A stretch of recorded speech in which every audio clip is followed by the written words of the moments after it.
Oke, Assalamualaikum warahmatullahi wabarakatuh.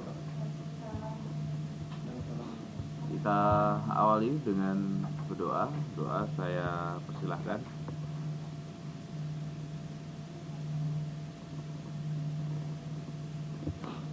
Cukup. Kita akan masuk pada pembelajaran atau modul ke-8. Seandainya nanti kita selesai dengan ini, kita lanjutkan ke modul 9 terakhir.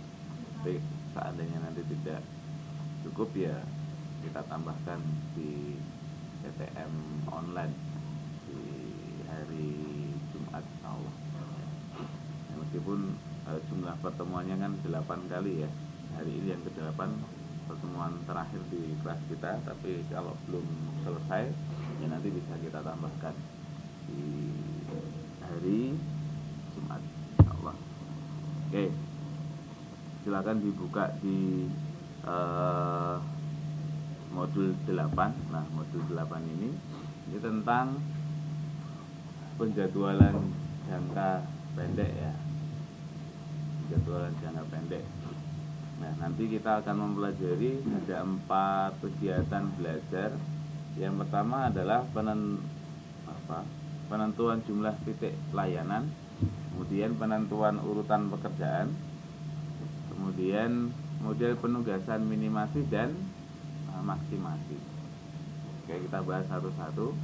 Sudah dibaca? Belum ya? Judulnya? Nah, judulnya apa, Mbak? Judulnya apa? Nah, dari judul itu isinya kira-kira apa?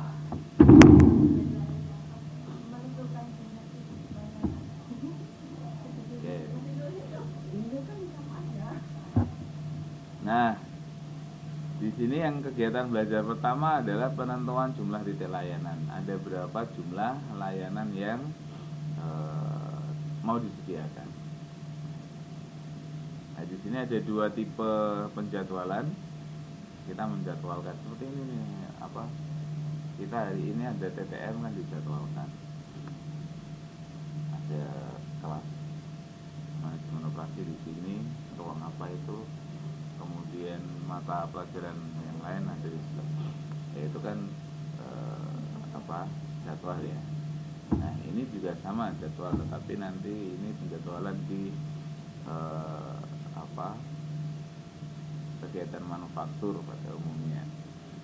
Bisa juga di jasa juga. Nah, ini menjadwalkan pekerjaan mana yang mau dikerjakan dalam aktivitas bisnis kita. Kemudian ada beberapa rangkaian aktivitas yang mana semuanya harus dikerjakan. Nah, yang dikerjakan yang mana dulu? Yang dikerjakan yang diprioritaskan dulu, karena kan banyak kegiatan, banyak agenda.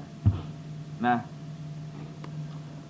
di sini ada 2 tipe penjadwalan. Yang pertama adalah penjadwalan forward scheduling, dan yang kedua backward scheduling. Apa itu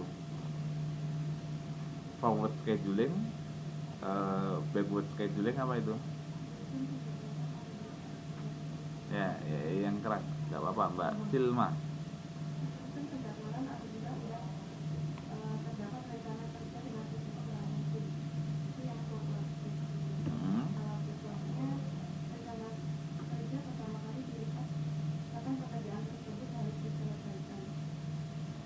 Oke, jadi itu pengertiannya. Anda bisa lihat gambar yang ada di bagian 8.1 itu ya. 8.1. Nah, kalau kita ceritakan 8.1 itu, yang sebelah kiri adalah forward scheduling. Forward scheduling. Ada beberapa kegiatan. Taruh di sini ada 2 kegiatan. 1 dan 2. Nah, 1 dan 2 sudah ada kegiatan. Misalkan kegiatan pertama adalah masuk kegiatan pertama adalah mata pelajaran manajemen operasi. Kemudian yang kedua mata pelajaran organisasi Fitri. Kemudian ini dimulai ketika sekarang sudah bisa dimulai ya, kegiatan itu dimulai dari sekarang ini jam 10 misalkan, dijadwalkan jam 10, kemudian sudah langsung dimulai selama 2 jam, kemudian nanti dilanjutkan 2 jam berikutnya manajemen operasi. Itu yang forward scheduling. Tapi kalau backward scheduling ada rentang waktu. Misalkan Anda nanti di sini ruangan ini bisa dipakai dari jam katakanlah jam 10 hingga jam 6 misalkan. Ada 2 mata kuliah, operasi dan organisasi, masing-masing 2 jam. Nah, kemudian kapan memulainya? Kapan mulainya kalau kayak gini? Masing-masing 2 jam, manajemen operasi, manajemen organisasi masing-masing 2 jam. Ruangan tersedia itu jam 10 hingga jam 6. Nah, kemudian pertanyaannya kapan memulainya? Ya, silakan. Kapan memulai? Mata pelajaran pertama adalah operasi. Nah, kapan memulainya? Untuk yang backward scheduling. Yang backward scheduling kapan memulainya? Tidak melebihi dari jam 6. Ya, jelas kalau melebihi nggak bisa. Hah? Jam pertama. Iya, jam pertama. Jam pertama itu jam berapa? Jam 10, 10.20, 10.30. Jam berapa? Jam 10. Kalau jam 10 pas itu yang forward scheduling tadi. Sekarang yang backward scheduling yang saya tanyakan. Ya. Oke, saya ulang lagi pertanyaannya. Penjelasannya. Yang forward scheduling ini kita punya ruangan, sama-sama punya ruangan dari jam 10 sampai jam 6. Ya. Kemudian dimulai ada 2 mata kuliah nih, ada 1, 2, yaitu operasi dan organisasi. Kalau forward scheduling, manajemen operasi itu dimulai ya pertama jam itu tersedia, yaitu jam 10 selama 2 jam. Kemudian setelah selesai jam 12 dilanjutkan organisasi. Selesai. Gambarnya itu nggak ada gambarnya ya. Nah, itu masih ada rentang waktu selesai. Ini berarti selesai jam 4 ya.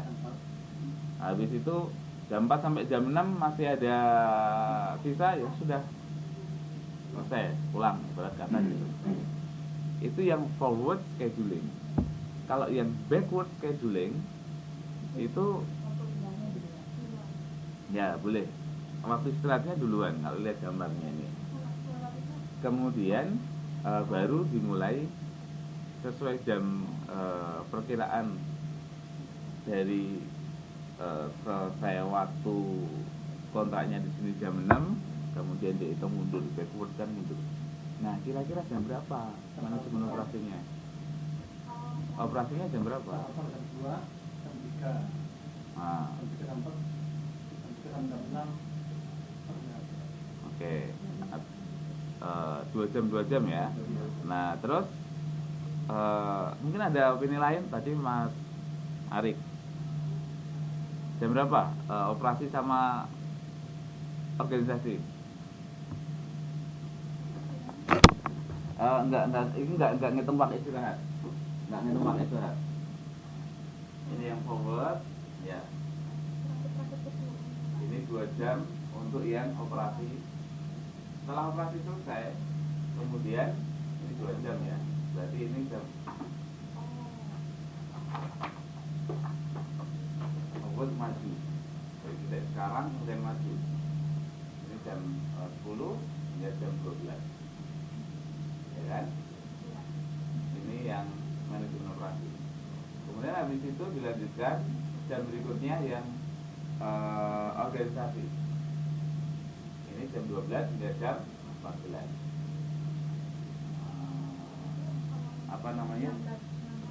16-nya di sini, ya kan? 16 18 kan sampai jam 6. Oke, ini yang forward scheduling. Nah, ini kita punya kontrak sama, ya, kontraknya di sini sama dari jam 10 hingga jam 18. Kalau yang backward scheduling kita menjadwalkan nih, ya, ya. Pertanyaan saya jam berapa? 14 sampai 14 sampai 13. Operasi dan organisasi masing-masing 2 jam. 2 jam, masing-masing 2 jam. Ayo, sekarang berapa? Iya, waktunya sampai jam sama, waktunya sampai jam 6. Hah? 16. Jadi jam 2 sampai jam 4, terus jam 4 sampai jam 6. 14 ke 16. Lah sama aja jam 2 sama. Iya. Jadi kalau tadi ngambilnya dari awal, sekarang ngambilnya dari akhir di sini, ya kan? Di akhir. Tuh lihat gambarnya.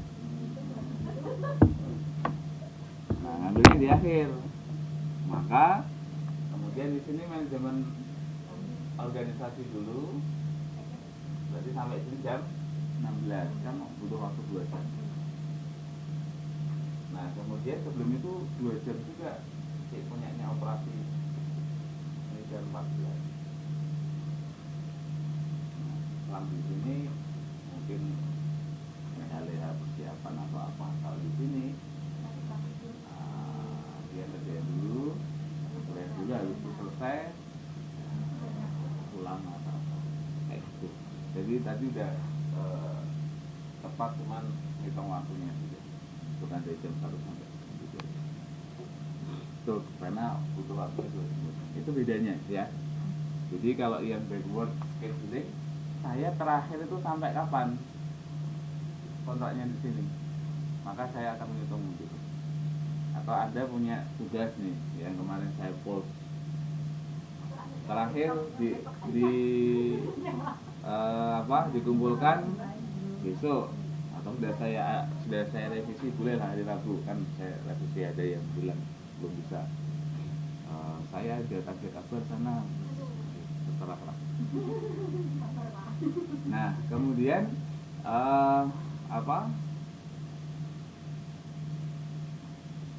tugasnya dikumpul hari Rabu.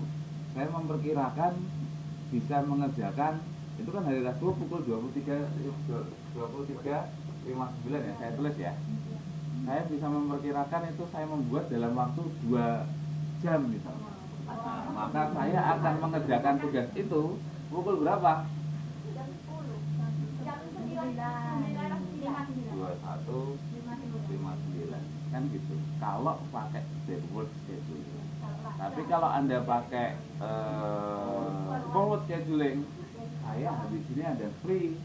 Misalkan Anda kuliah selesai jam 5 ya, kemudian mau harus pulang sampai ke mes atau ke rumahnya masing-masing jam 9 misalnya.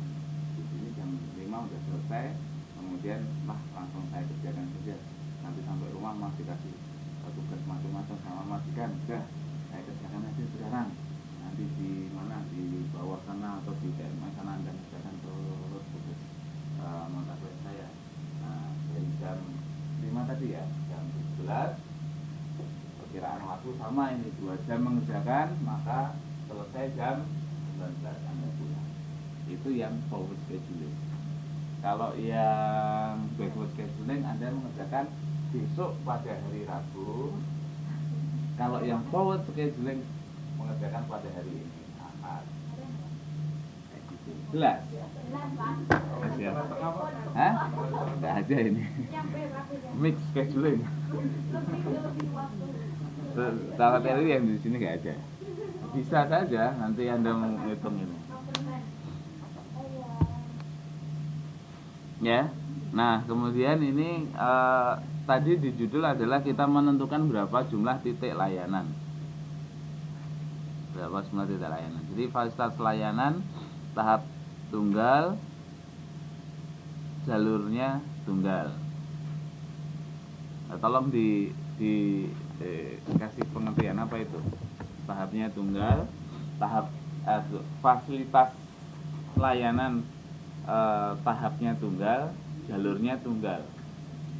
Kemudian yang kedua, oh iya, monggo Mas ya. Kemudian yang kedua, tahapnya ganda, jalurnya tunggal. Kemudian yang ketiga, tahapnya tunggal, jalurnya ganda. Apa? Ketahuannya. Nah iya.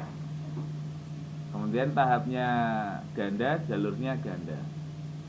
Nah, apa pengertiannya?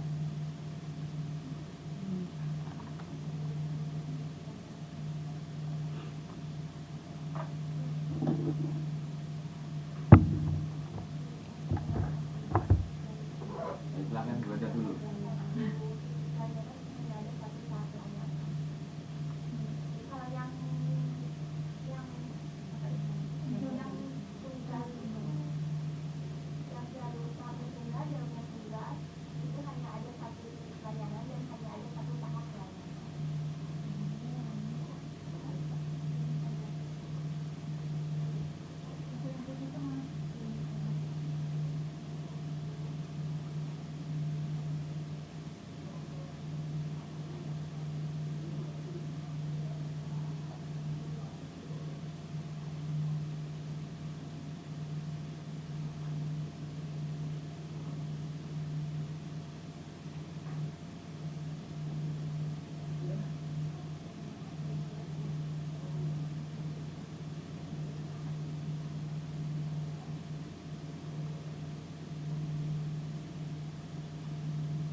Sudah dibaca?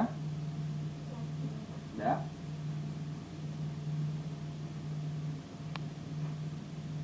Ini ada resume dari penjelasan yang Anda baca, ya.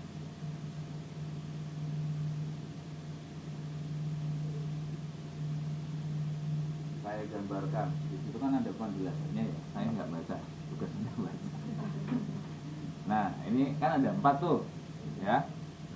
Ada 4. Maka ini saya nggak nurutin apa yang saya gambar. Oke. Nah, jadi yang Anda baca pertama, fase pertama adalah layanannya tahapnya tunggal, jalurnya tunggal. Itu kalau di sini yang mana?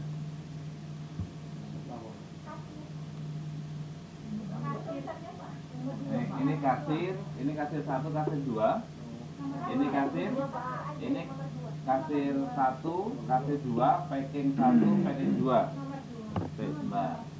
Packing 1, packing 2. Kemudian ini kasir packing. Nah, pengertian pertama apa? Judul pertama itu kalau digambarkan jadi yang berapa? Nomor 2 ya. Di sana nomor 1. Di sana loh ya, pengertian sana nomor 1. Ya, itu namanya tahapnya hanya ada 1. Anda pergi ke minimarket, prosesnya ketika bayar dan membawa barang, ya hanya ada 1 proses bayar, habis itu barang Anda bawa pulang. Ya, itu berarti prosesnya 1 tahapan. Kemudian petugasnya ada hanya satu loket, 1 jalur. Oke. Nah, kemudian yang kedua, tahapannya ganda, jalurnya tunggal. Tahapnya ganda, kemudian jalurnya tunggal. Nomor? Ada pendapat lain? Ya, kebetulan sama. Benar ya. Jadi ini ada tahapannya ganda. Tahapannya ganda. Ganda bukan hanya di sini berarti 2 aja ya. Kalau di situ itu kan multiple. Cuman dibahasakan di Indonesia di sini ganda. Bisa saja tahapannya mungkin ada 3 atau 4 bisa. Jadi ini tidak lebih tepat mungkin. Ini ada beberapa gitu ya, bisa 2, 3, 4, 5 prosesnya. Jadi tidak melulu satu. Jadi kalau Anda prosesnya mau pulang ke Indonesia, kan ada beberapa proses tuh, check in, kemudian habis itu nanti ke imigrasi, habis itu boarding pass, habis itu baru masuk sana kan, ada 3 atau 4 gitu ya. Nah itu namanya ganda prosesnya ya, multiple diartikan ganda tetapi lebih bisa, tidak hanya 2. Ganda kan kalau di Indonesia 2 ya, tapi yang dimaksud kalau di sini, kalau di ini kan mana ganda juga ya. Nah itu multi channel, multi kan banyak, tidak hanya 2. Oke, nomor 3, tahapannya tunggal, jalurnya ganda. Oke, nomor 1 ini mana, nomor 3. Jadi tahapannya 1 doang, kayak misalkan di 7-Eleven itu ya, 7-Eleven tahapnya 1, kasirnya ada 2 atau 3 kan kayak gitu, kasirnya ada 2 atau 3. Kemudian nomor 4, tahapannya ganda, jalurnya juga ganda, multi channel, kemudian multi servernya. Yang mana? Nomor 4. Jadi itu ya, jelas. Ada pertanyaan ya? Maksudnya tahapannya, prosesnya ada beberapa. Kemudian tahap jalurnya ini ibarat loketnya kalau misalkan di ini, atau petugasnya gitu ya, pelayannya di proses yang sama ini ada petugas lebih dari 1, itu ganda, dan jalurnya ganda. Jelas?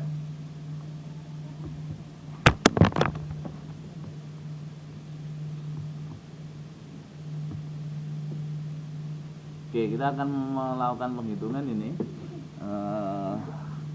Jumlah titik layanan, berapa sih jumlah titik layanan, berapa layanannya ini? Contoh kasus, misalkan rata-rata menggunakan mesin fotokopi 30 kali 1 jam, 30 kali dalam 1 jam. Nah, jadi 1 jam 30 kali. Rata-rata waktu untuk memfotokopi dokumen itu 3 menit. Jika jam kerjanya ada 8 jam per hari, 25 hari dalam sebulan, dan 300 hari dalam setahun. Kemudian harga beli mesin fotokopi itu 40 juta dengan umur ekonomis 5 tahun tanpa nilai residu atau tanpa ada nilai sisa. Nah, kalau tanpa ada nilai sisa, maka depresiasi per bulan ya, depresiasi per bulan 8 juta per bulan. Biaya pemeliharaan setahun 10 juta. Nah, kita mau menghitung nih berapa jumlah titik layanannya. Berapa jumlah titik layanannya? Ini ada datanya ya. Coba Anda lihat di sana ada datanya di halaman 8.11 untuk datanya. Jumlah titik layanan untuk 2 channel berarti 2 mesin fotokopi. Nah, nanti ada waktu di dalam sistem itu 0,11. kalau disediakan 3 mesin fotokopi, waktu dalam sistemnya lebih cepat lagi, 0,0579 dan seterusnya. Itu datanya ya, datanya itu. Oh, ini tadi depresiasinya. Sebentar, ini ada yang salah nih. Ini 8 juta per tahun ya, ini salah ketik saya. 8 juta per tahun. Dari mana? 40 juta dibagi 5 tahun kan 8 juta per tahun. Oke ya. Terus saya koreksi sekalian di sini.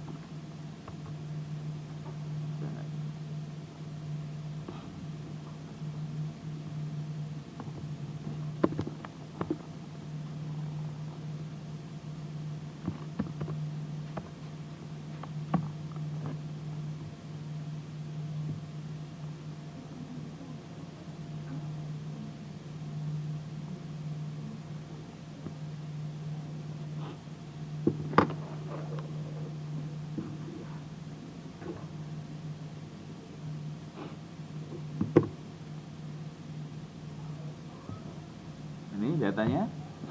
Nah, kemudian kita mau menghitung jumlah layanannya.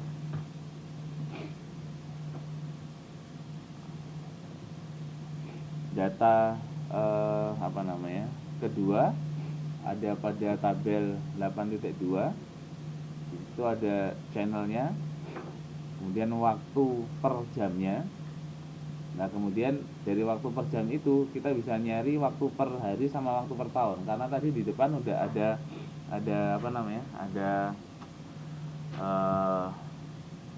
keterangan berapa hari dalam setahun. Ya, nanti tinggal dikalikan ya. Di sini ada 1 bulan ada berapa hari, 1 hari ada berapa jam, jadi tinggal dikalikan ya. Jadi tabel yang ini otomatis kita bisa ngitungnya.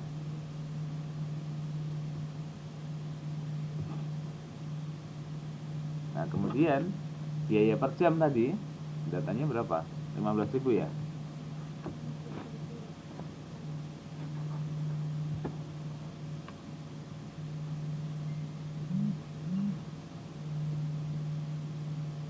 Ya, ini di halaman 8.12.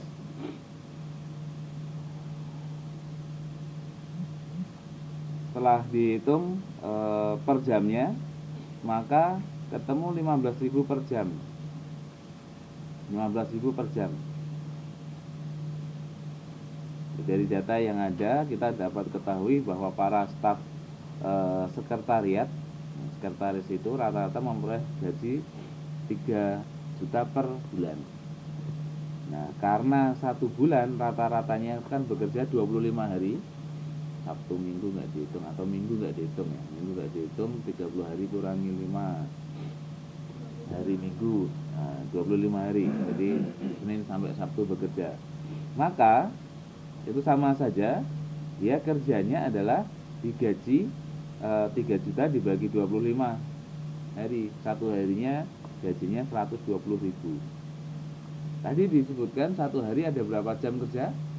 8. Maka dibagi 120 dibagi 8, maka 1 jam kerjanya adalah 15.000. Nah, dari situ kita bisa ngitung berapa biaya per tahunnya.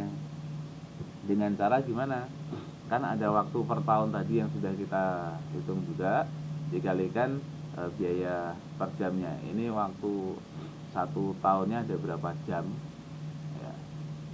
Kemudian biaya atau gaji atau upah per jamnya adalah 15.000 dikalikan. Nah, kemudian kita cari yang paling ekonomis, itu biasa tadi.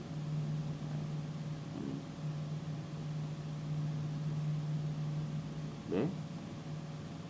Nah, ini adalah baru gaji karyawan, ngitungnya baru dikalikan dengan gaji sekretaris tadi, ya kan?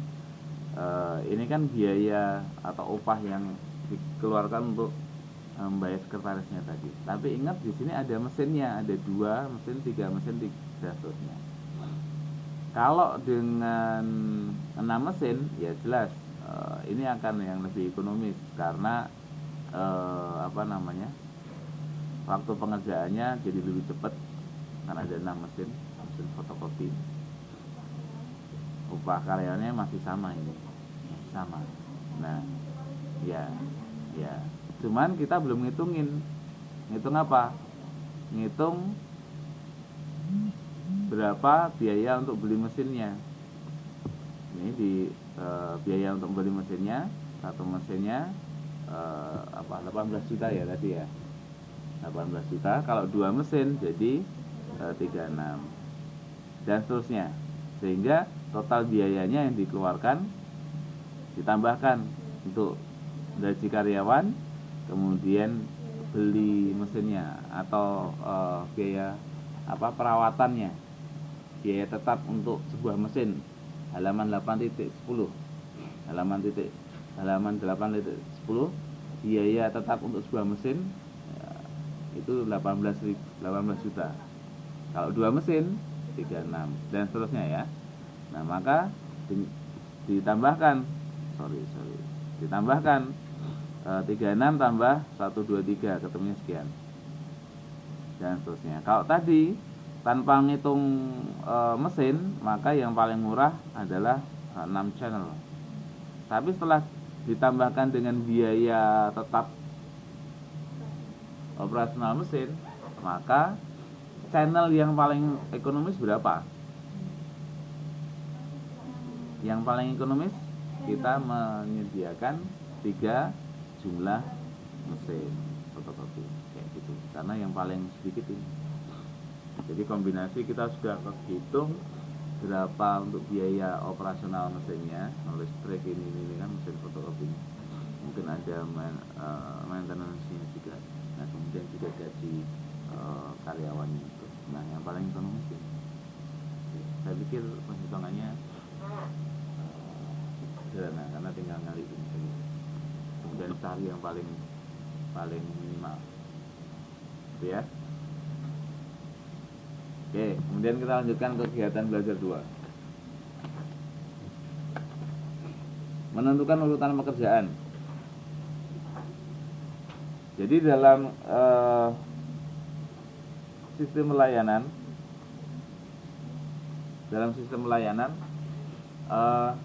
ada beberapa jenis sistem melayanan. Yang pertama adalah first come first serve. Apa itu maksudnya? Ya, yang duluan dilayani dia duluan, yang duluan datang dia dilayani duluan. Nah, kalau kelas kayak gini pakai first come first serve susah dengan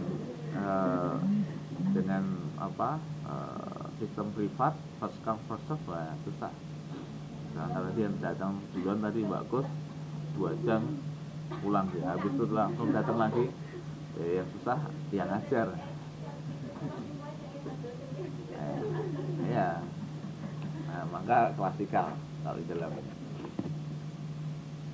Nah, kalau Anda datang ke 7-Eleven, Family Mart, nah pakainya sistem yang mana? Ya, antri pakai yang sistem mana? First come first serve. Yang datang duluan dia yang dilayani duluan. Ini pada prinsipnya di ya kebanyakan antrian seperti ini dalam pelayanan umum ya. Anda beli tiket di depan loket itu yang datang duluan yang dilayani duluan. Online pun juga demikian kan, meskipun kayaknya Anda nggak antri gitu. Beli tiket online, yang online duluan kan dapat ya, dia dapat, nggak lihat orang lain pada beli tiket juga. Jadi ya kayak misalkan nanti pas weekend Konien atau apa, atau kalau di Indonesia pas waktu mau lebaran belinya online juga. Nah, duluan ke sistemnya maskapai itu atau kereta. Nggak dapat karena ternyata udah habis antrinya kita nggak kelihatan. Kayak gitu. Sama. Cuman antrinya nggak kelihatan secara fisik ya, karena dunia maya. Tapi ya sudah ada yang booking. Jadi siapa yang datang duluan dia yang dilayani, first come first serve. Kalau yang kedua, shortest processing time. Siapa yang dilayani duluan? Ya, yang prosesnya lebih singkat dia yang dilayani. Nah, bayangkan kalau misalkan di 7-Eleven pakai ini. Satu orang ditanya-tanya, ada yang antri 5, kamu berapa menit ini? Susah kan?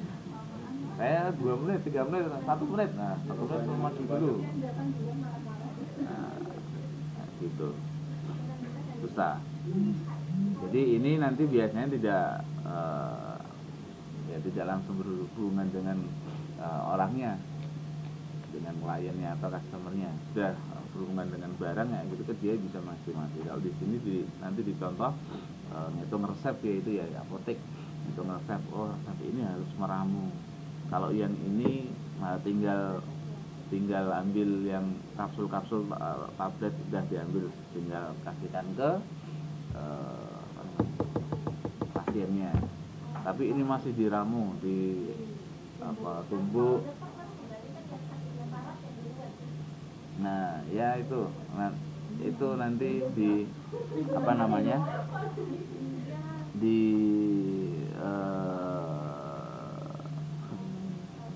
kasus tertentu. Kemudian yang sebaliknya, kebalikan dari shortest processing time, ini longest processing time. Jadi yang waktu mengerjakannya paling lama itu yang didulukan. Ya. Jadi sistem layanan dengan sistem pekerjaan yang mempunyai waktu proses pengerjaan paling lama itu yang dikerjakan lebih dulu. Sama misalnya Anda mengerjakan tugasnya, ada 3 mata kuliah kan Anda, tugasnya bareng. Kemudian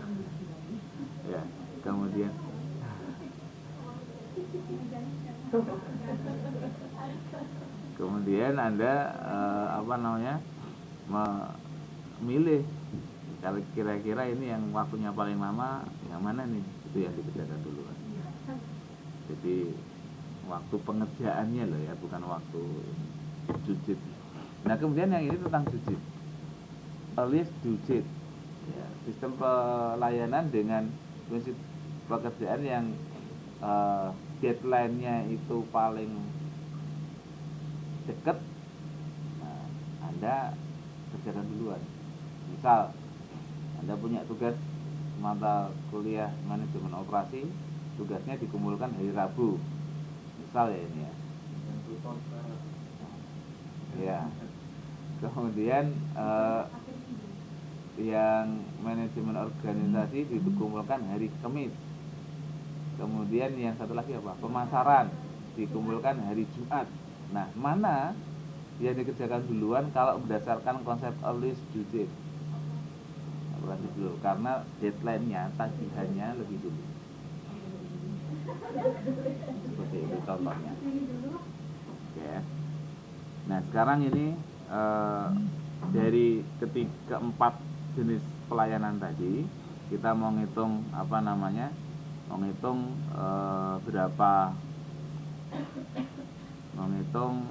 kasus ini penentuan urutan pekerjaan.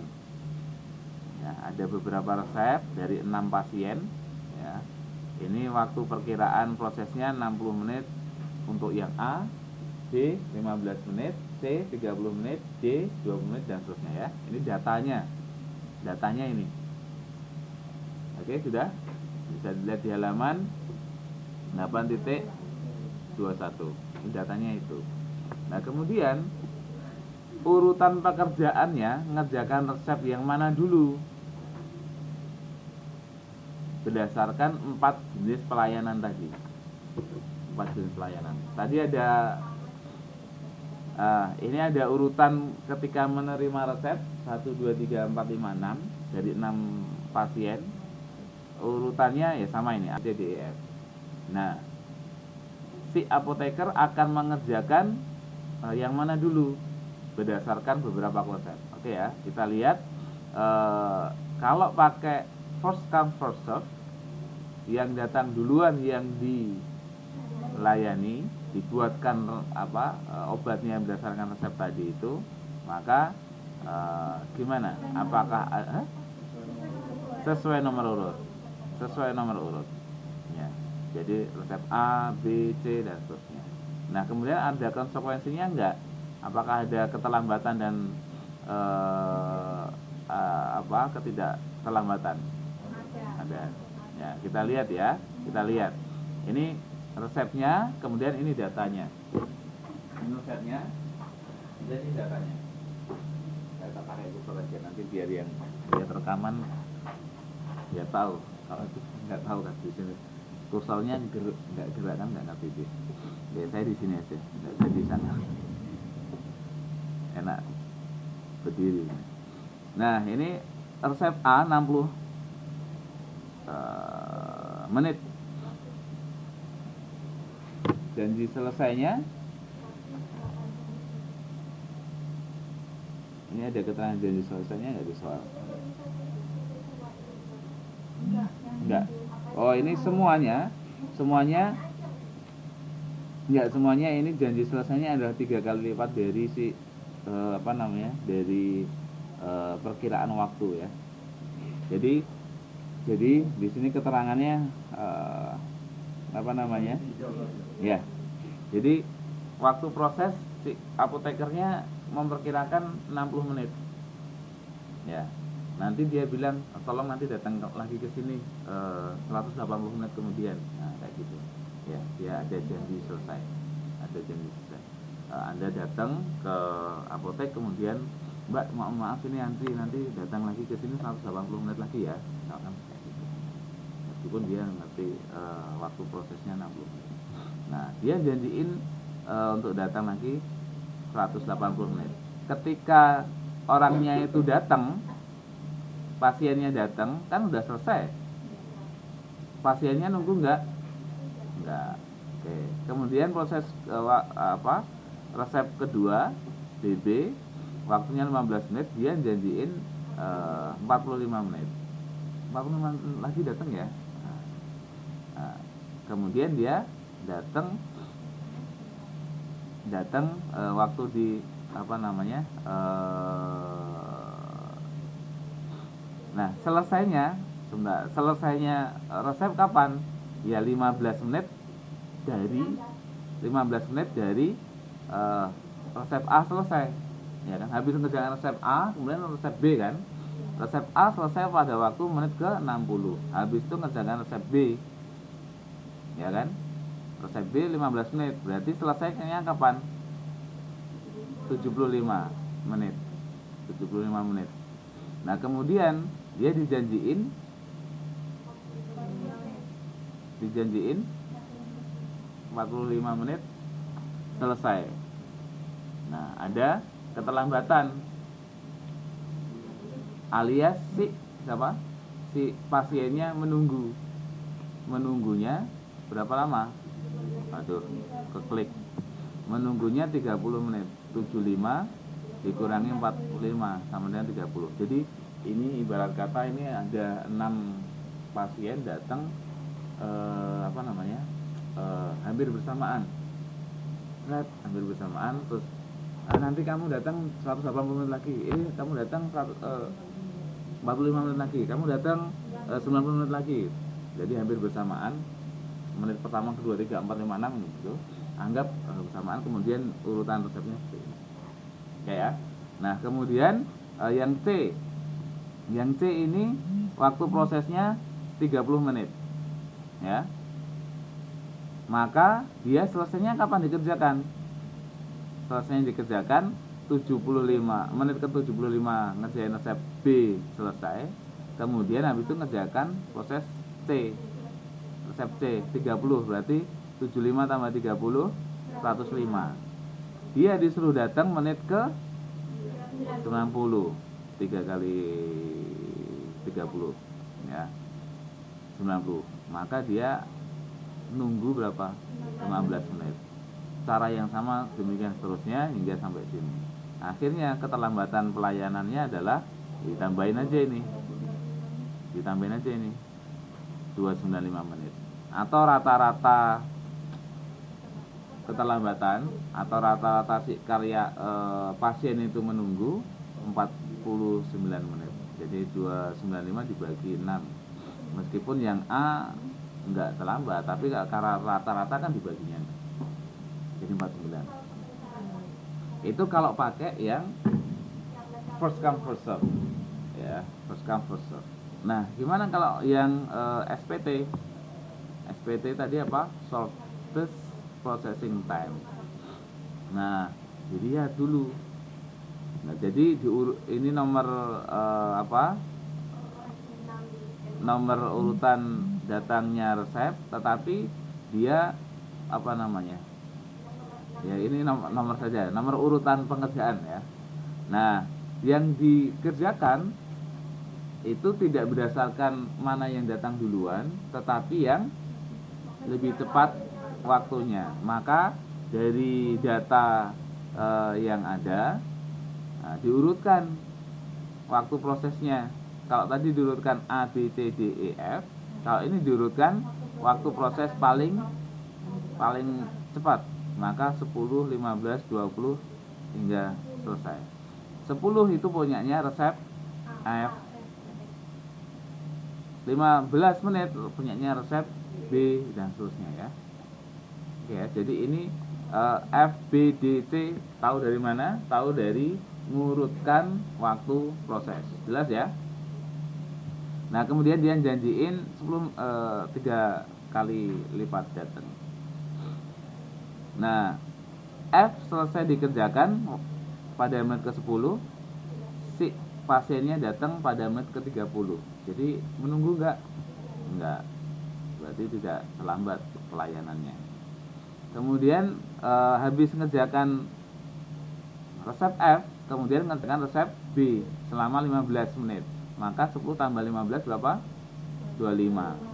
Dia suruh datang ke menit 45. Jadi dia nunggu enggak? Enggak. Alias si tugasnya enggak terlambat. Habis mengerjakan proses B, resep B, mengerjakan resep B selama 20 menit. 20 tambah 25. Selesai menit ke-45. Si pasien disuruh datang ke apotek menit ke-60. Dia enggak nunggu. Akhirnya semuanya enggak nunggu. Proses ngitungnya sama ya caranya. Yang SPT.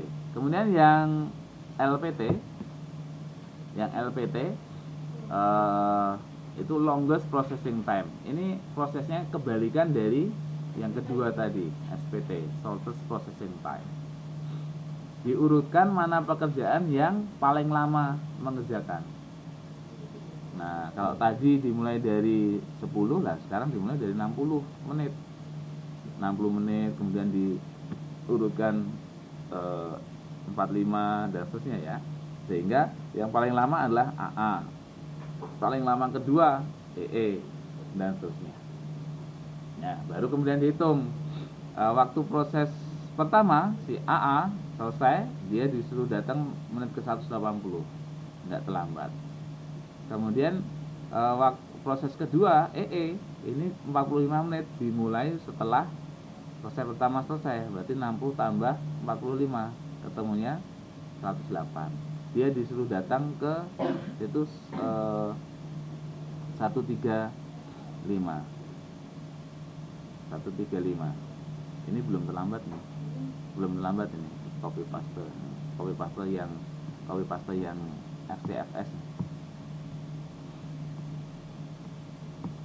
Belum terlambat. Atau saya salah ngetik. Itu harusnya kalau LPT belum, tulisan itu belum terlambat.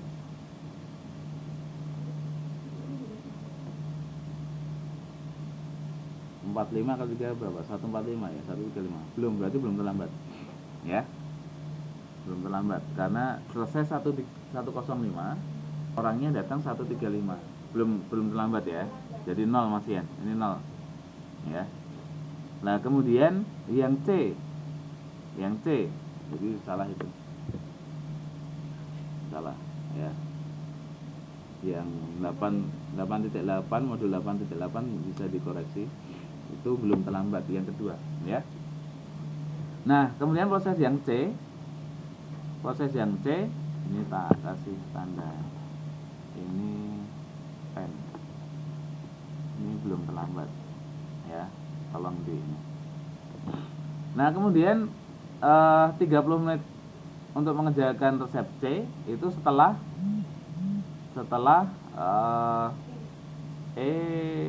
selesai. Berarti 30 plus 105 135. Dia disuruh datang menit ke 90. Nah berarti ada keterlambatan berapa? 45 menit. Begitu terus caranya sama, akhirnya ketemu. Nah ini kemudian ditambahkan, semuanya ditambahkan, ketemu totalnya ini. Nah ternyata ini total yang paling lama. Kalau tadi 290 sekian ya, yang first come first serve. Oke. Nah dengan LPT ternyata ada keterlambatan. Nah yang cara yang terakhir, earliest due date ini berdasarkan apa? Berdasarkan janji paling cepat diproses. Tadi janjinya, kalau tadi, nah kalau yang pertama first come first serve berdasarkan resepnya, A, B, C, D nya itu berdasarkan urutan datangnya.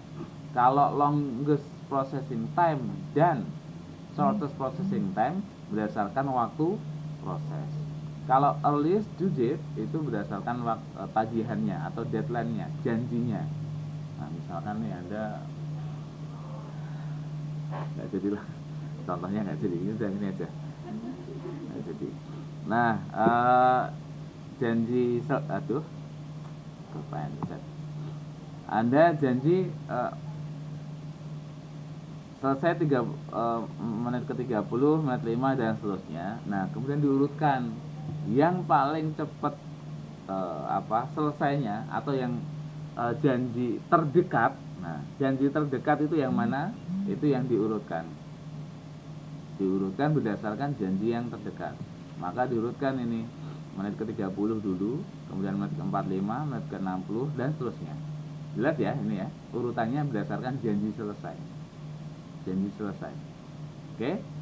Nah kemudian kita hitung, ternyata dari F dulu. F waktunya 10 menit, dia janjiin 30 menit, udah selesai 10 menit, enggak terlambat layanan kita.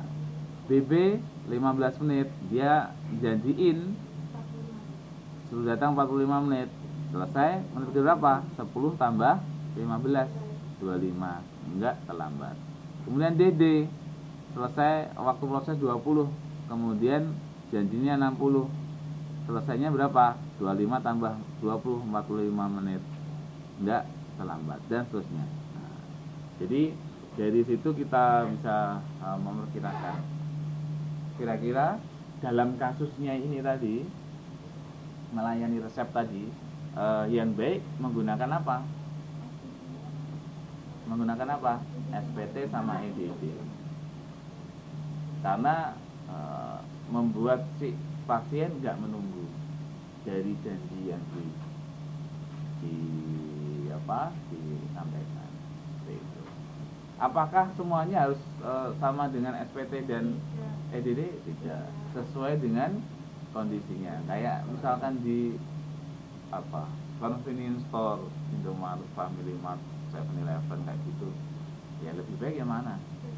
Ya FCFS, first come first serve. Kalau Anda pakai yang longest processing time, kasihan yang datang duluan dengan waktu tercepat ya. Bisa nanti di demo nanti jadi sulit. Jadi tergantung kapan kita menggunakan sistem pelayanan tadi itu, ya tergantung dari jenis bisnis kita, jenis proses yang ada ya. Jadi tergantung, dilihat-lihat ya. Kemudian sekarang tentang model penugasan dan minimisasi biaya. Ini di kegiatan belajar 3, semoga waktunya cukup lah untuk kegiatan modul 3 ini. Ini modul berapa? 8. Ini di halaman 8.38. Silakan Anda lihat sana. Nah, model penugasan dan minimisasi biaya. Jadi kita mau melakukan penugasan berdasarkan kegiatan-kegiatan yang ada. Kemudian kita menghitung biaya yang minimal. Jadi diminimasi biaya. Mengapa minimisasi? Wah, ngelerek. Ini terkait dengan kalau kita meminimalkan sesuatu ya terkait dengan biaya, waktu yang kita minimalkan, cost gitu ya. Kalau yang kita maksimalkan apa? Kalau dalam bisnis produktivitas dimaksimalkan, terus itu ya yang yang bisa dihitung produktivitas dimaksimalkan, habis itu apa lagi? Kalau kita minimalkan biayanya, waktu pengerjaannya diminimalkan, maksudnya kalau bisa lebih cepat efisiensi. Nah, kalau dimaksimalkan apa? Produktivitas oke. Yang lainnya apa? Ya, dalam komponen biaya, dalam komponen ongkos-ongkos itu ya, pendapatannya atau profitnya. Jadi kita memaksimalkan nanti profitnya. Oke, kembali ke sini. Data yang dibutuhkan: jumlah tugas, jumlah kegiatan, jumlah karyawan, kemudian ukuran kesuksesan dan tujuan penyelesaian. Ada itu.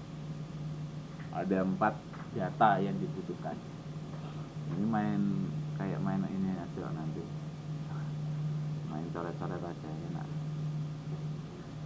Model penugasan dan minimisasi biaya. Nah, prosedurnya ada 4 saja. Prosedurnya ada 4. Yang pertama adalah pengurangan per baris. Kemudian yang kedua pengurangan per kolom. Kemudian dites optimisasi. Udah optimal belum? Kemudian yang ketiga, yang keempat ditugaskan. Karyawan 1 tugas kegiatan apa? Ya. Jadi sekali lagi pengurangan per baris, pengurangan kolom, kemudian tes optimisasi, habis itu penugasan. Ini asumsinya adalah apa? Asumsinya jumlah karyawan dan kegiatannya sama, tugasnya sama. Jadi asumsinya 1 karyawan ngerjakan 1 tugas, tidak 1 karyawan double tugas. Ya, atau kebalikannya, 1 tugas dikerjakan keroyokan 2 orang atau lebih. Ini asumsinya sama. Ya, asumsinya adalah karyawannya 1, kemudian tugasnya 1. Ya, ini ada datanya. Datanya seperti ini. Ya. Ada data apa ini? Ini waktu atau biaya? Ini kan minimasi, kan meminimalkan biaya atau waktu. Nah, ini waktu di atas di 8.40. Ini karyawan 1 kalau mengerjakan tugas pertama waktunya 9 jam. Kalau mengerjakan tugas kedua juga 9 jam.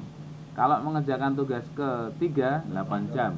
Karyawan 5 kalau mengerjakan tugas keempat itu 7 jam. Kalau mengerjakan tugas kelima 8 jam. Itu datanya. Kita mau menugaskan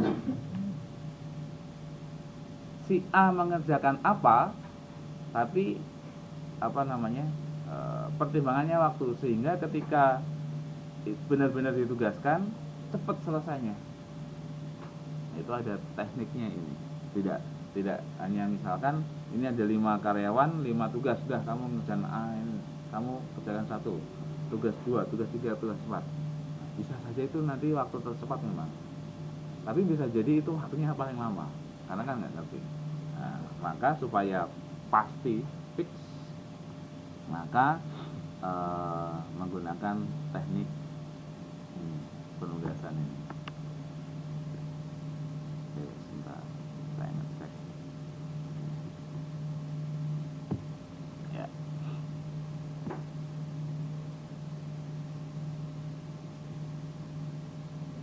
Nah, ini datanya. Langkah pertama tadi apa?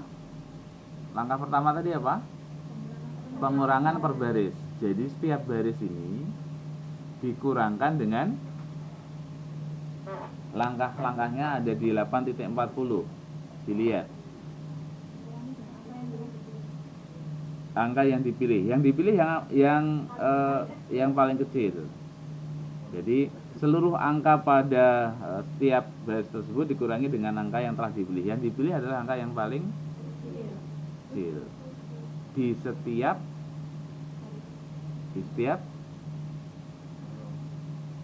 baris atau ya setiap waktu tugas itu. Yang paling kecil adalah 7 untuk yang di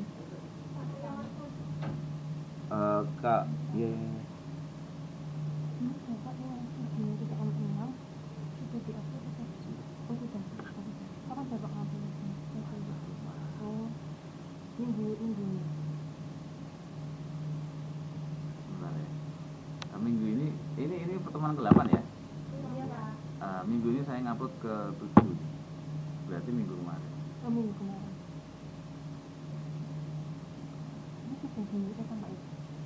Tambah ya.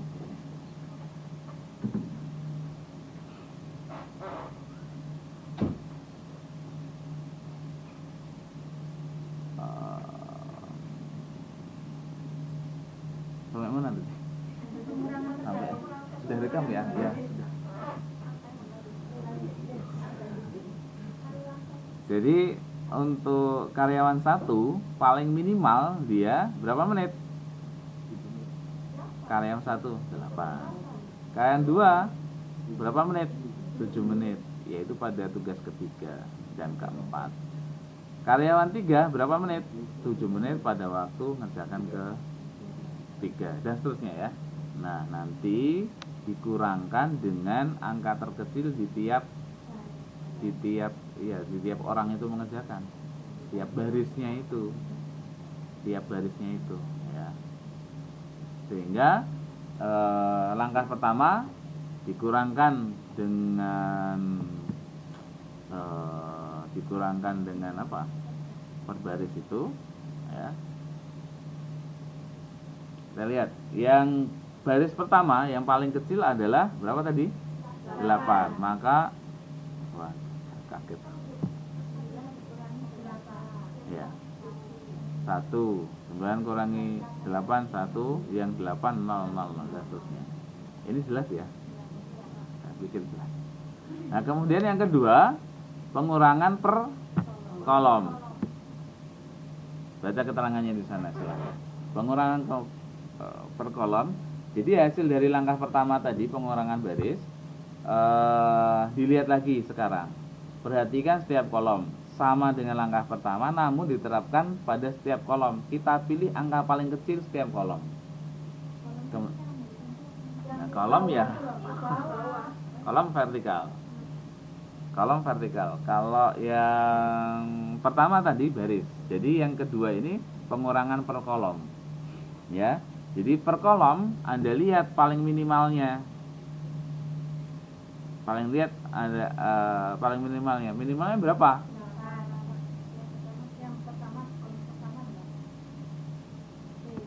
Tapi lihatnya hasil dari pengurangan pertama. Jadi lihat halaman 8.40. Ya. Pengurangan per kolom hasil dari langkah pertama. Jadi hasil langkah pertama. Kemudian dilihat lagi. Yang angka terkecilnya berapa? Angka terkecilnya kan 0. Nah, kalau udah 0 ya berarti angkanya tetap nanti di sini. Nah, nanti ada yang terkecilnya lebih dari enggak. ada 0. Ya nanti seandainya di sini ada yang belum 0, nah nanti dibuat 0.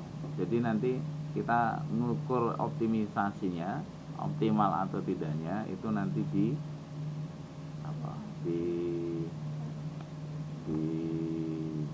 nolnya itu. Oke ya. Yang langkah 2 jelas. Jadi tinggal lihat P1 itu paling minimalnya berapa? 0. Ya semuanya kurangi 0. Ya, sudah sama ini otomatis. Ya. P2 paling minimalnya 0. Itu 0 kurangi 0, 0, 0 kurangi 0, 0, 1 kurangi 0, 1. Jadi tetap sama hasilnya. Oke ya. Nah, kemudian langkah 3 adalah tes optimisasi. Lihat di sana. Tes optimisasi dari hasil langkah kedua, kita buat garis yang melalui angka 0. Jadi angka 0-nya ini harus di garis. Garis ini bisa horizontal, mendatar, bisa vertikal atau ke atas itu, tapi tidak boleh diagonal. Ya, miring antar pojok-pojok itu nggak boleh. Nggak boleh zigzag juga. Kasihan deh lo. Nah, jumlah garis yang dibuat harus diupayakan yang paling minimal. Jumlahnya yang paling minimal. Artinya kalau semua angka 0 sudah dilewati garis berjumlah 5, maka tidak perlu lagi membuat 7 garis. Kalau bisa 5, ngapain buat 7 dan seterusnya. Oke ya. Jadi yang paling minimal itu. Nah, kemudian kapan disebut optimal? Jika jumlah garis sama dengan jumlah baris. Jadi garis yang minimal itu jumlahnya sama dengan jumlah kolom atau jumlah baris, karena jumlah kolom dengan jumlah barisnya kan sama. Jumlah kolom 5, jumlah barisnya 5. Nah, jikalau garis yang tadi itu garisnya ini sama dengan jumlah kolom, maka udah optimal. Jadi seperti ini kan 0, 0, 0, 0, 0, 0, 0, 0. Ya apa? Yang penting apa namanya? Kan nggak boleh berhenti garisnya tidak terputus antara satu kolom atau satu baris. Jadi seandainya Anda membuat seperti ini juga boleh, tapi kemudian dilihat apakah apa namanya, atau saya di sini aja. Jadi arrow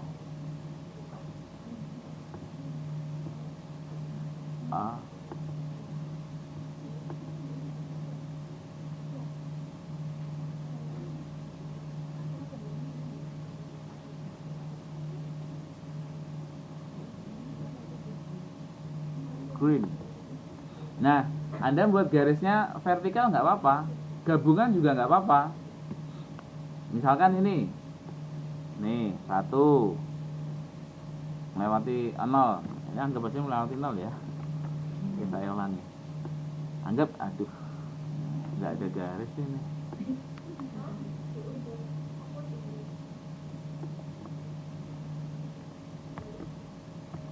Nggak mau dia.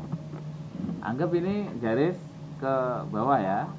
Kemudian Anda juga membuat garis via ke bawah lagi. Pokoknya melewati angka 0. Jadi dalam satu baris, satu kolom itu Anda buat apa namanya? Melewati angka 0. Kayak gini juga boleh. Nanti totalnya ada berapa ini? 5. Kombinasi vertikal dan horizontal juga bisa. Prinsipnya 0-nya harus semuanya terlewati. Oke. Nah, tadi vertikal maupun horizontal ternyata hasilnya 5 udah sama belum dengan jumlah kolomnya? Sudah kan ya? Maka kemudian kita melakukan penugasan sekarang karena udah optimal. Kalau belum, maka dilakukan pengulangan penugasan tadi, dikurangi lagi baris kolomnya, gitu ya. Nah, kebetulan sudah optimal karena jumlah garis minimalnya sama dengan jumlah garis atau jumlah kolom atau baris. Nah, kemudian kita buat apa namanya? Penugasan. Kita buat penugasan dengan berbasis ini. Oke, saya di sini aja. Ini yang K1 itu paling fleksibel. Ketika Anda melakukan penugasan, pilih menugaskan ke angka-angka yang 0, karena dia bisa mengerjakan dengan efisien, dengan cepat.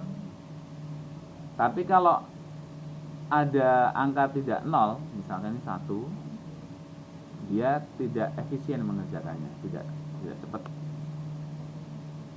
Ya. Jadi pilih angka 0.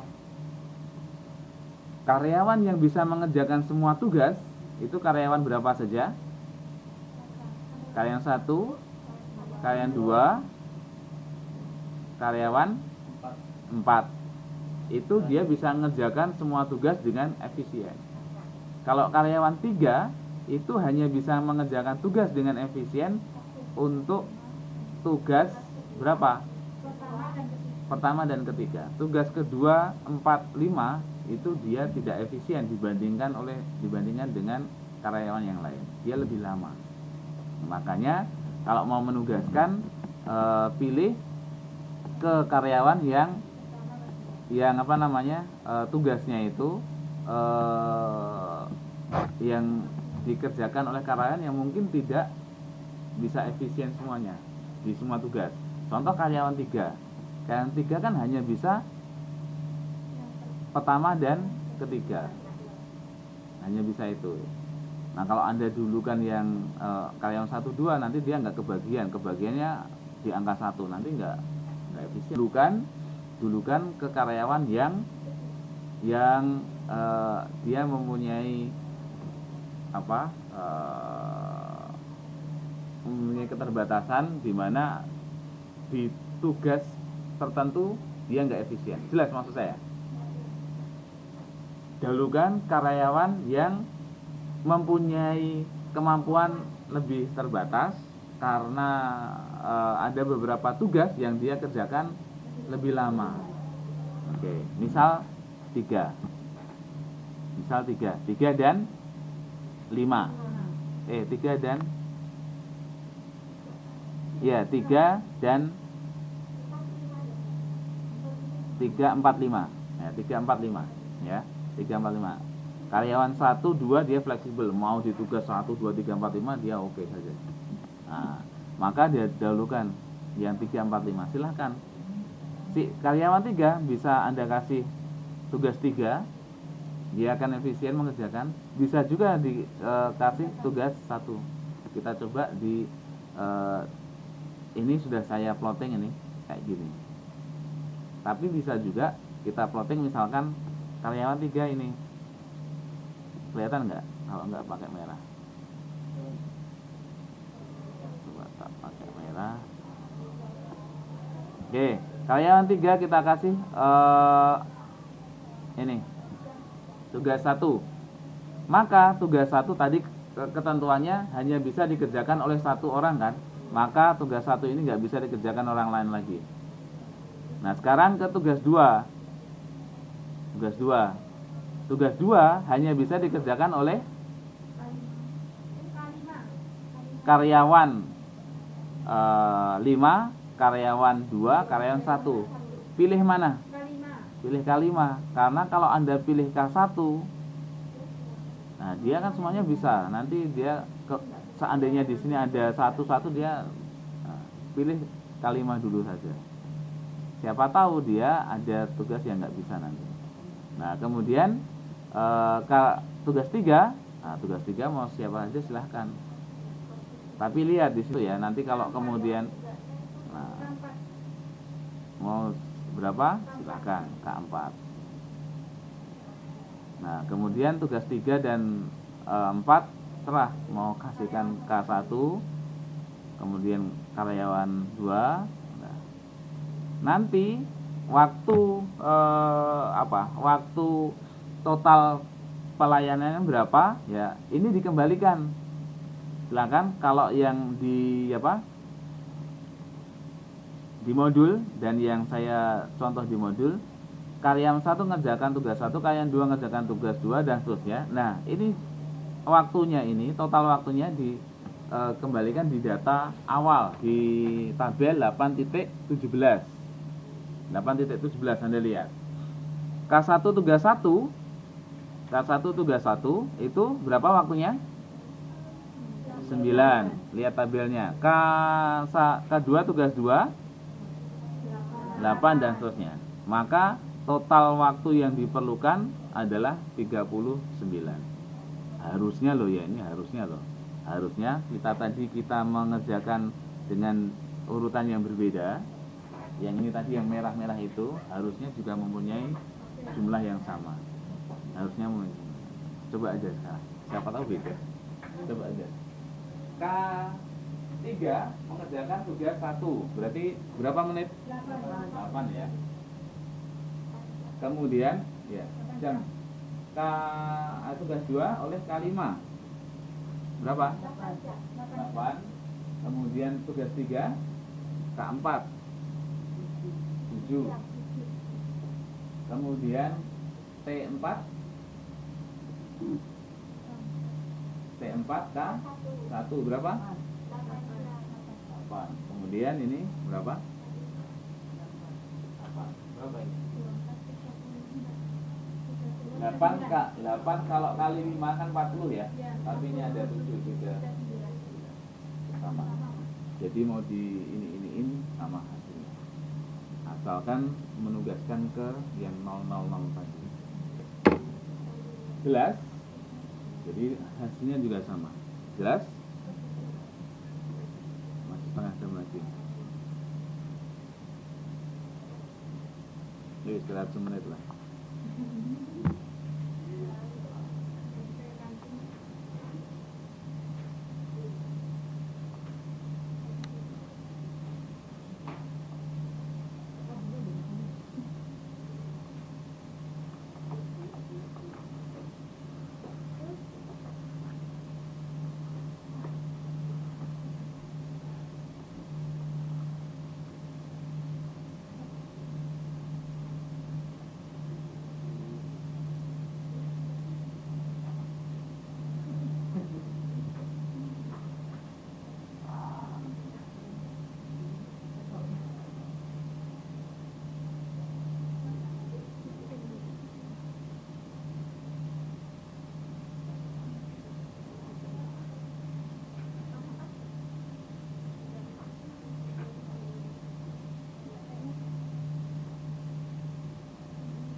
Iya.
Iya. Iya. Kalau misalnya mau buat tabel dari buku itu, kalau mau copy paste itu caranya gimana? Buat tabel dari buku. Kalau dari buku misalnya saya aja itu misalnya cuma bisa foto langsung taruh tuh. Nanti bisa. Ya, nanti nggak apa-apa. Foto langsung dimasukin. Atau kalau enggak apa? Cari yang online kayaknya ada, UT ada kayaknya. Jadi tinggal ada copy sama password. Tapi kalau enggak ketemu ya ada bisa foto apa. Atau kalau enggak ya ada buat aja. Bikin sendiri. Ditempel di foto.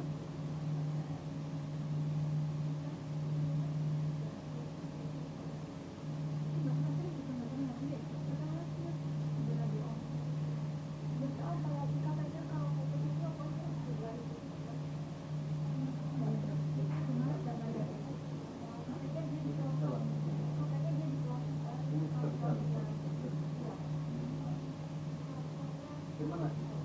Sama enggak? Sama enggak?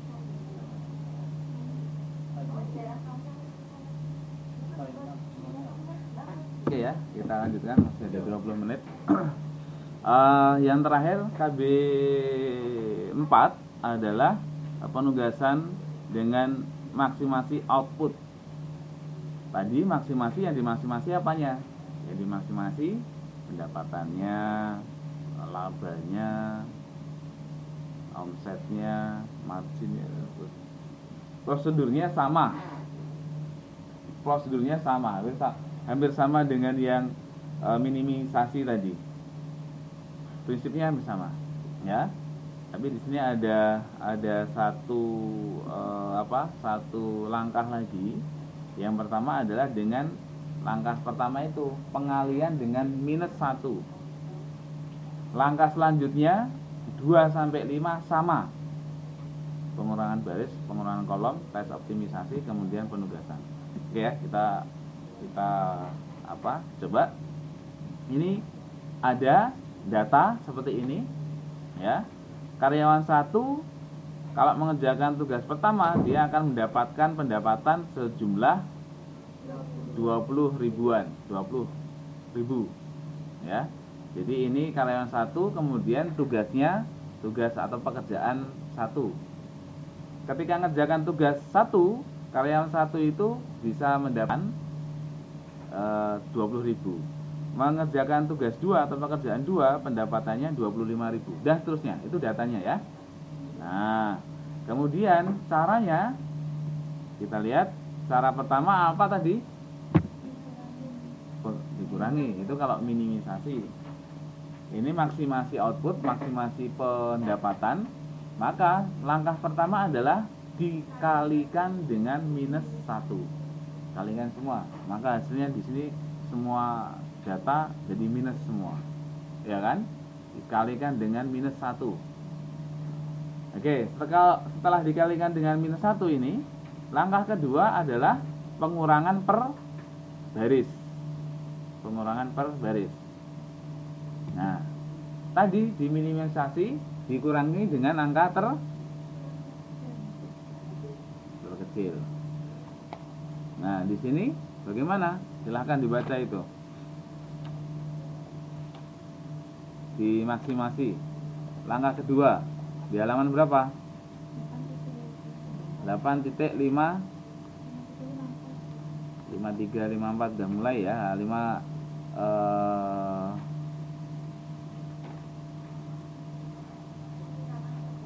pengurangan per baris. Nah, setelah kita punya data negatif tadi itu semuanya, maka langkah selanjutnya sama dengan penugasan yang minimisasi tadi itu. Jadi dikurangi per baris dengan angka yang dipilih. Angka yang dipilih adalah angka yang paling kecil. Yang paling kecil kalau di tabel ini, yang paling kecil berapa? Min 25. Min 25 atau 20? Kalau plus ya 20 kecilnya. Kalau min? Hah? Iya Pak ya? Ini 0. 1. Min 2. Min 20. Lanjutnya min 25 kan ya? Jadi hati-hati ini, jangan kejebak sendiri ya. Udah ngemin ya, Anda utang. Ini aja, utang 25.000 sama utang 20.000. Utangnya yang paling apa namanya? Oh, ini sebentar. Minus kalau kita lihat mana 30. Tapi kan baris. Ya. Oke ya. Bukan per baris, jadi angka baris. Nah, kalau minimal ya, maka yang min 25 yang paling kecil. Sehingga ketika pengurangan pertama, pengurangan per baris dikurangkan dengan angka 25. Min 25 dikurangi min 20 dikurangi min 25 hasilnya berapa? 5. Min 25 kurangi min 25 0. Min 20 kurangi min 25 5. Jadi ya, hasilnya nanti sini 5 0 5 5 5. Dan berikutnya caranya sama. Jadi 5 0 5 5 5. Oke ya. Nggak ada masalah ya. So far so good. Kemudian setelah itu pengurangan per kolom. Caranya juga sama. Dari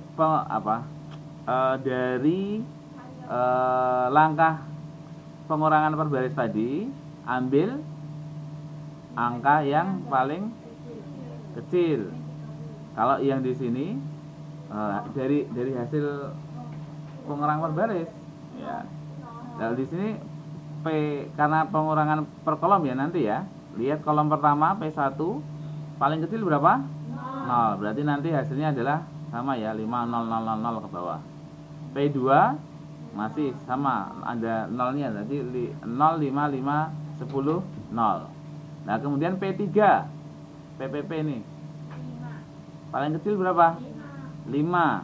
Maka 5, 0 dan seterusnya ya. Yang oke, kita lanjutkan aja. P4 hasilnya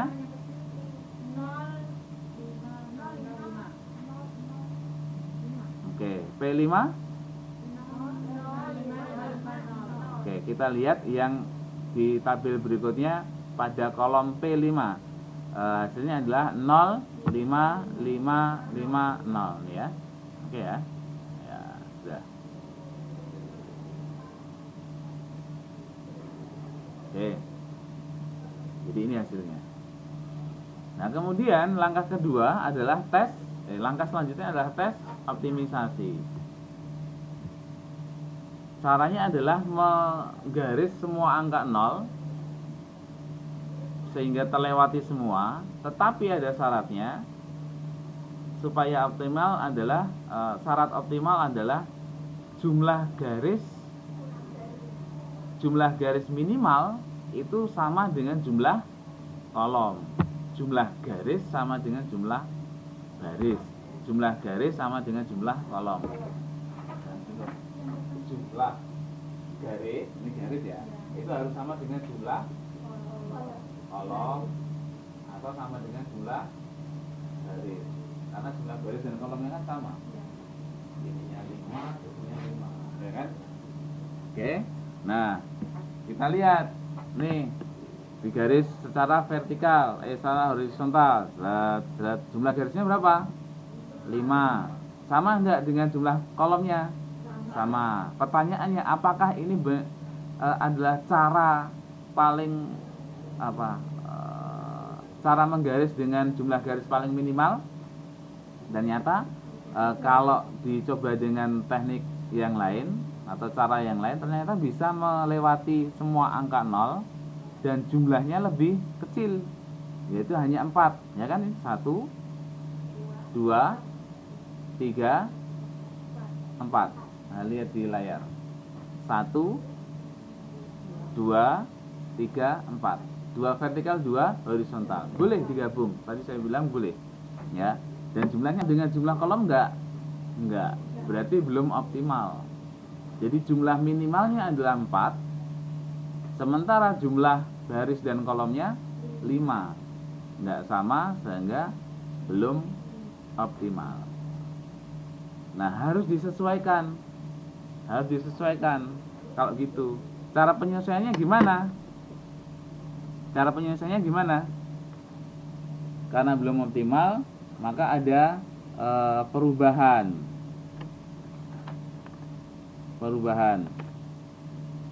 tes optimisasi.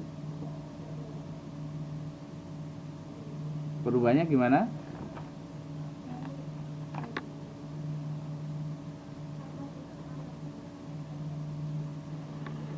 Nah, ada keterangannya di halaman 8.57 itu.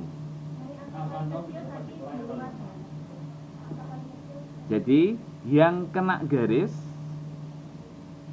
ini, yang terakhir yang kena garis ini, lihat di layar. Yang kena garis, yang ini angka 0-nya udah yang kena garis 1 ini tetap.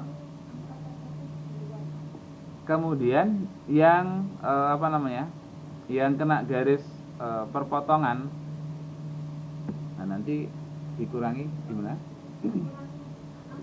Angka terkecil yang di luar garis. Ya, kita baca ya. Kita baca di halaman 8.57. Ini kita perlu melakukan perubahan angka dahulu supaya bisa dicari optimal lagi.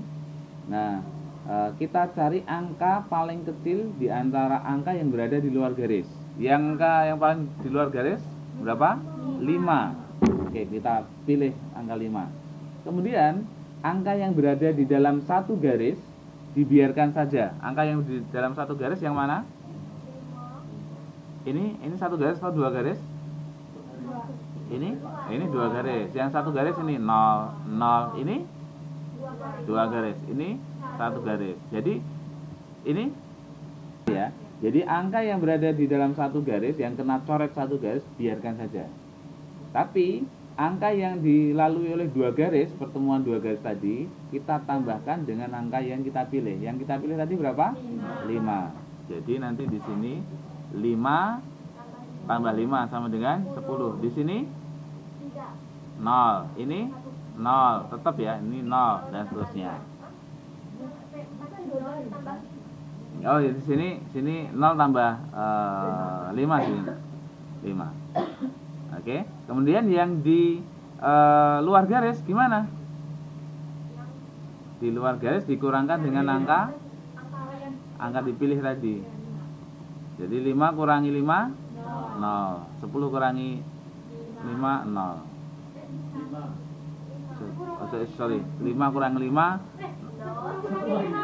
Ya, yang ini 10 kurangi 5. Sebelahnya 5 kurangi 5 0. Mulai error ini. Kesusu maksudnya. Nah, ini hasilnya. Ya. Tadi kita lihat baris pertama saja coba ya. 10 0 0 5 0. Ya kan? Hasilnya ini 10 0 0 5 0. Kemudian coba lagi yang mana? Ini coba. Yang keempat 0 0 0. Ayo, piye? Ulangi. 0 5 0 0 0. Oke ya. 5-nya hanya di tugas kedua. Jadi 0 5 0 0. Jelas ya? Kalau ada yang belum jelas silahkan di. Nah, kalau sudah semuanya dihitung, cuman gitu aja, main-main aja ini, cuman modal teliti aja, nggak susah. Nah, kalau sudah, kemudian kita lakukan optimisasi lagi dengan cara di garis-garis tadi itu. Cari garis yang paling minimal, paling sedikit jumlah garisnya, mau vertikal mau horizontal atau digabung kayak tadi itu, asalkan itu minimal, maka ya itu udah optimal. Maka ketika di garis-garis, coba cara yang lain. Misal udah garis vertikal semua, horizontal semua, udah ketemu 5 sama 5, coba kombinasi. Oh, tak ada 4, berarti belum optimal. Jadi jangan udah di garis 0 ketemu 0 semua garisnya, habis itu udah lakukan penugasan langkah ke-5 misalkan, langkah terakhir. Tapi ternyata masih ada yang belum, masih ada cara menggaris yang lebih sedikit jumlahnya, sehingga itu yang optimal. Nah, nanti perhitungannya salah, bisa salah. Total waktu pelayanannya nanti tidak yang paling minimal, gitu ya. Jadi harus paling optimal dulu. Nah, kalau sudah ini cara yang optimal ini, karena jumlah garisnya sama dengan jumlah baris. Ini jumlah garis paling minimal itu sama dengan jumlah baris. Nah, kemudian ya asalkan ini banyak, hampir di tiap baris dan kolom ada nolnya, nah biasanya sudah optimal. Beda kan dengan yang tadi itu, yang ini banyak yang tidak nol-nol-nolnya ini. Nah, Anda perlu curiga keras karena belum optimal. Tapi kalau udah banyak yang nol-nolnya seperti ini, nah kemungkinan sudah optimal.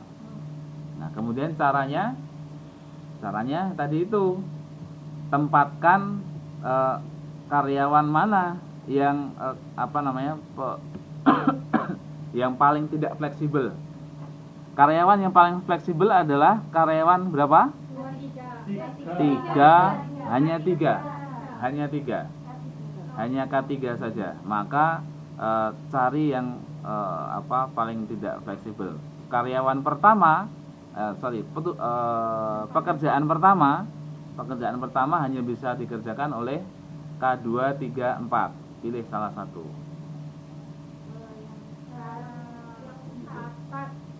K4 bisa. Coba kita cara yang lain ya. Ini kan hasil di modul. Kayak tadi kita cara yang lain. Oke, misalkan pakai K3. Oke. Nah, misal saja kok. Ya. Misal. masih ada kemungkinan enggak? Siapa tahu hanya ada satu hasil itu. Nah, kemudian pekerjaan 2 K2 oke, K2 asal masih 0 nanti bisa. Pekerjaan 3 K5 K5 oke. Kemudian pekerjaan 4 K4 K4 oke. Nah, tinggal 1. K1 Nah, masih bisa. Masih ada alternatif lain dan hasilnya sama. Yaitu berapa? Total, ini bukan total waktu, ini salah. Masih di copy paste. Bukan total waktu ya, total pendapatan. Total pendapatannya nah, berapa? Dikembalikan ke tabel pertama tadi, data awal. Data awal di halaman 8 titik piro? 54 yang P pakai hasil yang di modul ya, pakai hasil yang di modul. P1 itu K4 kan 25. 30 ya? Salah ngetik berarti. P1 K K4 30 ya, ini berarti salah ketik saya. Kemudian P2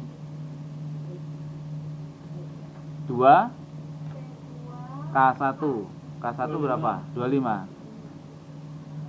Salah ketik kabeh, coba dihitung. Ya, prinsipnya gitu. Berarti P1 itu 30 ya. P2 25. P3 K2 20. Kemudian P4 K3 berapa? 25. P5 K5 25. Nah, kemudian di total. Jadi ini ketikan saya salah ini. Ya, tetapi kan ini saya mendasarkan pada hasil yang ini. Apa ini tadi? Ini angka punya yang enggak, tadi 89. Oke. Nanti coba dihitung hasilnya. Ada waktu enggak? Jam 12 pas. Ya, nanti bisa dihitung angka hasil totalnya terakhir berapa itu? Terakhir adalah berapa? 125 ya. K1 memperoleh K1. Oh. Enggak, bukan salah ini. Bukan salah, cuman tidak urutan proses. Kalau tadi kan saya urutan proses ya. Kalau yang di sini urutan karyawan. Jadi yang di modul ini melihatnya ini K1 itu P2. P2 berapa di halaman 8325. K2 itu kan K2 P3. Ya kan? P3 berapa? 20. Jadi udah benar. Ya, tadi kita ngelihatnya berdasarkan pekerjaan. Urutannya beda. Nah, di modul berdasarkan karyawan 1 P2 berapa? Jadi sama. Oke ya. Oke, wes. Ya, itu ya. Termasuk kalau kemudian kita hitung pakai yang ini juga hasilnya sama. Nanti 125.000 pendapatan. Itu maksimalnya. Oke, saya pikir itu kita lanjutkan nanti insya Allah hari Jumat malam untuk membahas yang modul terakhir. Modul terakhir hitungan juga.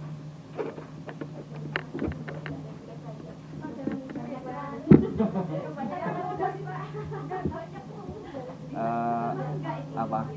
Hah? Nanti tugas terakhir saya kasihkan kisi-kisi yang dari masnya tugasnya kurang 1.